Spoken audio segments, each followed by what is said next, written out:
जय श्री महाकाल साथियों। हरतालिका तीज का व्रत इस वर्ष किस समय और किस दिन मनाया जाएगा, कब भगवान शिव की पार्वती एवं गणेश भगवान की पूजन किस समय से प्रारंभ होगी, हरतालिका तीज पर क्या क्या विधान करना चाहिए और किन बातों का हमें ध्यान रखना चाहिए। जी हाँ साथियों, हम सभी जानते हैं कि हरतालिका तीज का यह पावन व्रत और यह पावन त्यौहार जिसे महिलाएं और बहनें बड़े उत्साह के साथ बनाती हैं। माताएं अपने पति की रक्षा के लिए, उनकी लंबी आयु के लिए और सुखी एवं संपन्न परिवार के लिए हरतालिका तीज का व्रत करती हैं। वहीं कुंवारी कन्याएं उत्तम पति की प्राप्ति के लिए, सुयोग वर प्राप्त करने के लिए इस हरतालिका तीज का व्रत को करती हैं। और इस हरतालिका तीज को वह करती हैं तो इसमें किन किन बातों का वह ध्यान रखती हैं, वह सभी हम जानेंगे। इसी के साथ हम यह भी जानेंगे कि इस वर्ष यह हरतालिका तीज का व्रत किस दिन पड़ रहा है और किस समय से हमें हरतालिका तीज का यह पूजन कर्म प्रारंभ करना है और क्या क्या पूजन कर्म करते हैं और किन बातों का विशेष ध्यान रखना है। तो जी हाँ साथियों, इस वर्ष सन 2023 में हरतालिका तीज का यह व्रत यह भाद्रपद माह के शुक्ल पक्ष की तृतीया तिथि के दिन किया जाता है।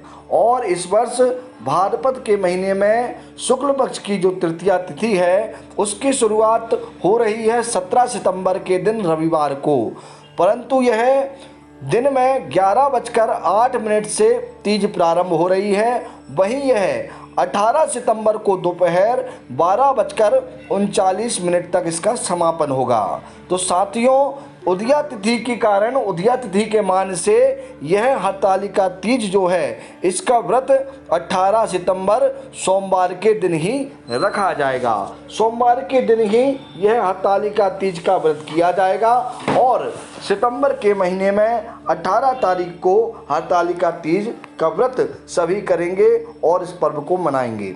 अब हम जानते हैं कि हरतालिका तीज में किन बातों का हमें विशेष ध्यान रखना है और किस किस प्रकार विधान से यह पूजन आदि किया जाता है।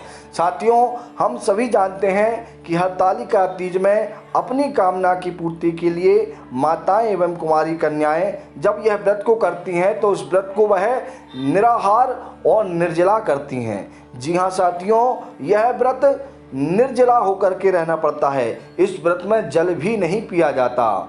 वहीं इस व्रत को करने के लिए सभी को 16 श्रृंगार करना होता है। 16 श्रृंगार के साथ ही इसमें विशेषकर लाल साड़ी एवं लाल कलर के वस्त्रों को धारण अवश्य किया जाता है।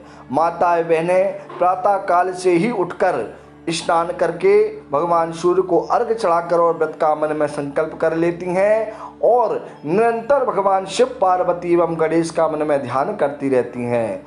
और इस व्रत का पूजन प्रारंभ सायंकालीन होता है। जिस समय प्रदोष काल होता है उस प्रदोष काल के समय से पूजन प्रारंभ होती है और सबसे पहले भगवान शिव पार्वती एवं गणेश की बालू की मूर्ति बना करके और उन्हें उत्तम आसन पर विराजमान करके और शिव पार्वती के ऊपर एक मंडप बनाया जाता है जिसे चंदोबा भी कहते हैं और जिसे कहीं कहीं फुलहरा भी कहते हैं। इसे फूल पत्ते आदि चीज़ों से सजाकर के बनाया जाता है और इसी के नीचे भगवान शिव पार्वती को विराजमान किया जाता है और फिर विधि विधान से षोडशोपचार विधि से भगवान शिव पार्वती गणेश जी का पूजन किया जाता है।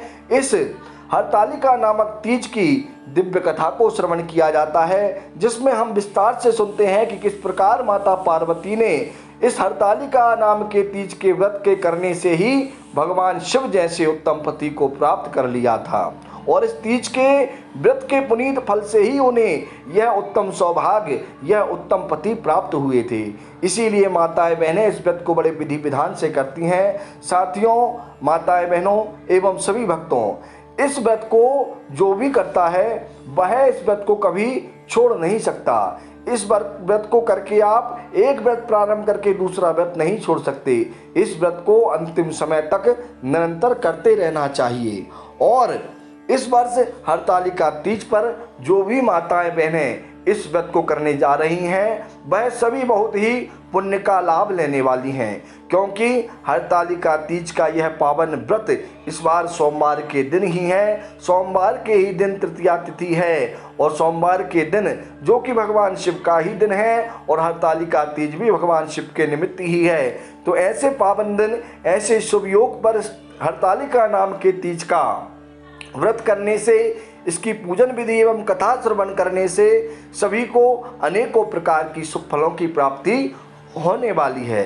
तो साथियों, आप सभी को एक विशेष बात का ध्यान रखना है। जो भी यह व्रत आदि को कर रहे हैं वह माताएं बहनें एवं उनकी इच्छित कामना पूर्ति के लिए वह हरतालिका तीज के व्रत के समय निराहार रहें, निर्जला व्रत रखें। साथ ही भगवान शिव एवं पार्वती का निरंतर मन में ध्यान करते रहें। रात्रिकालीन सायंकालीन समय से जब आप पूजन प्रारंभ करें तो 5 पहर लगातार इस पूजन को आपको करते हुए रात्रि जागरण करना है। भगवान माता पार्वती एवं भगवान शिव के उत्तम गीतों को गाते हुए रात्रि जागरण करना है। साथ ही शिवाय नमः और पार्वते नमः इन मंत्रों का मन में निरंतर जाप करते रहना है और ऐसे ही निरंतर ध्यान करते हुए भगवान का यह दिव्य हरतालिका तीज का पावन उत्सव मनाना है। साथियों, पूजन के समय आपको भगवान शिव के साथ पूजन करते हुए उस फुलेरा की भी, मंडप की भी पूजन करना चाहिए और जब विसर्जन करने का समय हो जाए और उस समय परिक्रमा आदि करते हुए, प्रार्थना करते हुए उस फुलेरा को भी नमस्कार करना चाहिए, उससे भी प्रार्थना करनी चाहिए। जी हाँ साथियों, इस प्रकार की आराधना क्रम करने से, भगवान शिव को उनकी प्रिय वस्तु इस दिन अर्पण करने से, उनकी विधि विधान से पूजन करने से आप सभी की मनोकामना अवश्य पूर्ति होगी।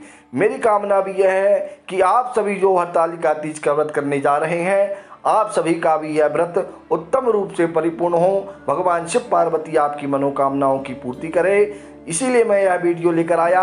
आप सभी को यह वीडियो अच्छा लगा है तो लाइक करें, चैनल को अवश्य सब्सक्राइब करें। जय श्री महाकाल, हर हर महादेव।